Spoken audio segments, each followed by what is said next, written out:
ابھینندن ورتمان کا طیارہ گرنے کے بعد کیا ہوا تھا؟ ابھینندن کو 60 گھنٹے بعد رہا کر کے انڈین حکام کے حوالے کیوں کر دیا گیا تھا؟ آج ہم آپ کو اس ویڈیو میں ان کرداروں کا بھی ذکر کریں گے۔ ویڈیو کو پورا دیکھیے تاکہ آپ کو آج اس حقیقت کا بھی پتہ چل جائے۔ فروری 2019 کو بالا کوٹ کے گاؤں جابا پر انڈین طیاروں کی بمباری کے ایک دن بعد لائن آف کنٹرول کے قریبی علاقے ہوڑان میں پاکستان کی فضائیہ نے انڈین جیٹ گرا کر fire pilot wing commander Abhinandan Varthaman کو گرفتار کیا تھا۔ ابھینندن کو تو چند دن کی قید کے بعد رہائی مل گئی تھی، مگر ان کی گرفتاری کیسے عمل میں آئی؟ انڈین جہاز کے گرنے کے بعد کیا ہوا تھا؟ یہ بات زیادہ لوگ نہیں جانتے۔ ہوڑا گاؤں کے وہ لوگ جو کہ اس تاریخی واقعے کے عینی شاہد تھے۔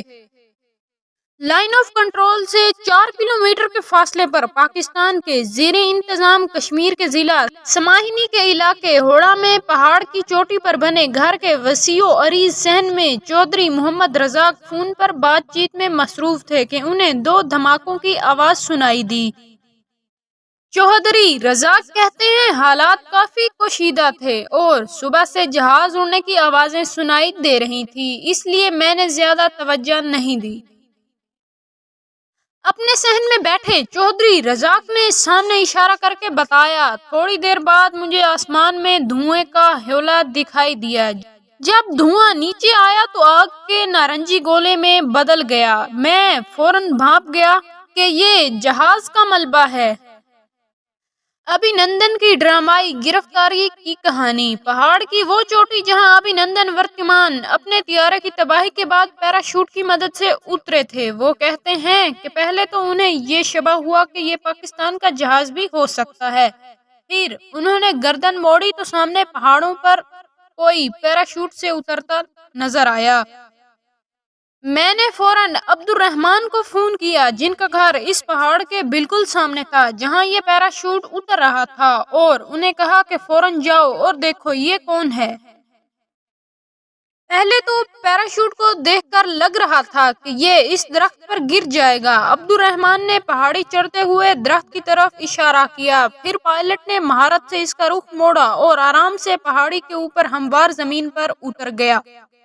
لائن آف کنٹرول کے قریبی علاقے ہوڑا میں پاکستان کی فضائیہ نے انڈین جیٹ گرا کر fighter pilot wing commander Abhinandan Varthaman کو گرفتار کیا تھا۔ عینی شاہدین کے مطابق جب پیراشوٹ بہت نیچے آیا تو اس کی رسی کے ساتھ لگے انڈیا کے جھنڈے سے انہیں یہ پتہ چل گیا تھا کہ یہ پائلٹ انڈین ہے، اور انہیں بعد میں معلوم ہوا کہ اس کا نام ابھینندن تھا۔ ابھینندن نے مجھے دیکھا اور چند قدم نیچے اتر آیا۔ اس کے ہاتھ میں ایک پستول تھا جو اس نے مجھ پر تان دیا اور سوال کیا، یہ انڈیا ہے یا پاکستان؟ عینی شاہد کہتا ہے کہ میں نے کہا انڈیا۔ اس نے سوال کیا، یہ کون سا علاقہ ہے؟ میں نے جواب دیا، قلعہ۔ یہ سنتے ہی ابھینندن پہاڑی میں بنی ایک چھوٹی سی کنواں سے کمر ٹکا کر نیم دراز ہو گئے، اپنا پستول پیٹ پر رکھا۔ اس کے بعد انہوں نے مجھ سے کہا کہ میری کمر ٹوٹ گئی ہے، مجھے پانی پلاؤ۔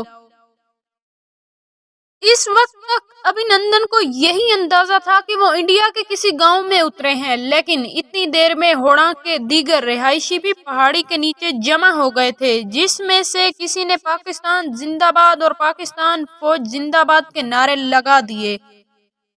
عبدالرحمان کہتے ہیں کہ ان کا دل چاہ رہا تھا کہ وہ ابھینندن پر چھلانگ لگا کر انہیں قابو کر لے، لیکن ان کے ہاتھ میں پستول ہونے کی وجہ سے وہ اپنے ارادے سے باز رہے۔ یوں ابھینندن کو خبر ہو گئی کہ وہ انڈیا میں نہیں بلکہ پاکستان میں ہیں۔ عبدالرحمان کے مطابق وہ فوراً چوکنا ہو گئے۔ انہوں نے اپنی پتلون پر نیچے کی طرف بنی جیب کا بٹن کھولا اور ایک ہاتھ سے ہی چھوٹا سا کاغذ نکال کر اس کا چھوٹا سا تعویذ بنایا اور اسے نگل گئے۔ اس دوران ابھینندن نے مسلسل پستول کا رخ میری طرف کیے رکھا، پھر ایک اور کاغذ نکالا جو کہ بڑا تھا، اس کے چھوٹے چھوٹے ٹکڑے کیے اور پھر تیزی سے پہاڑی سے نیچے کی طرف بھاگ گئے۔ فرار کی کوشش۔ اس دوران بار بار ان کا دل چاہ رہا تھا کہ وہ ابھینندن پر چھلانگ لگا کر انہیں قابو کر لیں، لیکن ان کے ہاتھ میں پستول ہونے کی وجہ سے وہ اپنے ارادے سے باز رہے۔ جب وہ نیچے کی طرف بھاگے، دیگر دیہاتی ابھینندن کا پیچھا کرنے لگے اور کچھ لوگوں نے انہیں روکنے کے لیے ان پر پتھر بھی برسائے اور پھر پاکستانی فوج موقع پر پہنچ گئے۔ تھوڑی دیر سڑک پر بھاگنے کے بعد اچانک ابھینندن نے اپنا رخ اس جانب موڑ لیا جہاں سے جہاز کے ملبے کا دھواں آسمان پر اٹھتا دکھائی دے رہا تھا۔ تعاقب کرتے لوگ پھر ان کے پیچھے بھاگے۔ ایک جگہ پر پانی کا نالا دیکھ کر ابھینندن نے اس میں چھلانگ لگا دی اور دیہاتیوں نے نالے کے گرد گھیرا ڈال دیا۔ ابھینندن کی گرفتاری کیسے ہوئی؟ اسی اثنا میں عبد الرحمن نے اپنے محلے دار محمد رفیق کو فون کیا اور کہا کہ بندوق لے کر نالے پر پہنچو۔ عبد الرحمن کہتے ہیں وہ بندوق لیے نیچے اتر رہے تھے کہ ایک جذباتی نوجوان نے ان سے بندوق چھین لی۔ میں نے اسے آواز دی کہ اسے گولی نہیں مارنی، اسے زندہ پکڑنا ہے۔ ابھینندن کو طیارہ گرنے کے کچھ دیر بعد حراست میں لیا گیا تھا، تاہم ان کے جہاز کا ملبہ کئی روز تک ہوڑا سے ملحقہ کوٹلہ کے محلہ میں پڑا رہا۔ لوگ جب نالے تک پہنچے تو فوجی وہاں آ چکے تھے۔ ایک فوجی نے پانی میں چھلانگ لگائی اور ابھینندن کو دبوچ لیا۔ فوجی کے ساتھ گاؤں والے بھی پانی میں اتر گئے۔ فوجی کو دیکھتے ہی ابھینندن نے پستول نیچے پھینک دیا اور ہاتھ اوپر اٹھا لیے، جس کے بعد وہ انہیں گرفتار کر کے گاڑی میں ڈال کر لے گئے۔ عینی شاہد نے بتایا کہ پہلے دن تو دیر تک اس میں آگ لگی رہی اور وقفے وقفے سے دھماکے ہوتے رہے، لیکن آگ بجھنے کے بعد دور دور سے لوگ یہ ملبہ دیکھنے آتے رہے اور اس کے پاس تصویریں بناتے رہے۔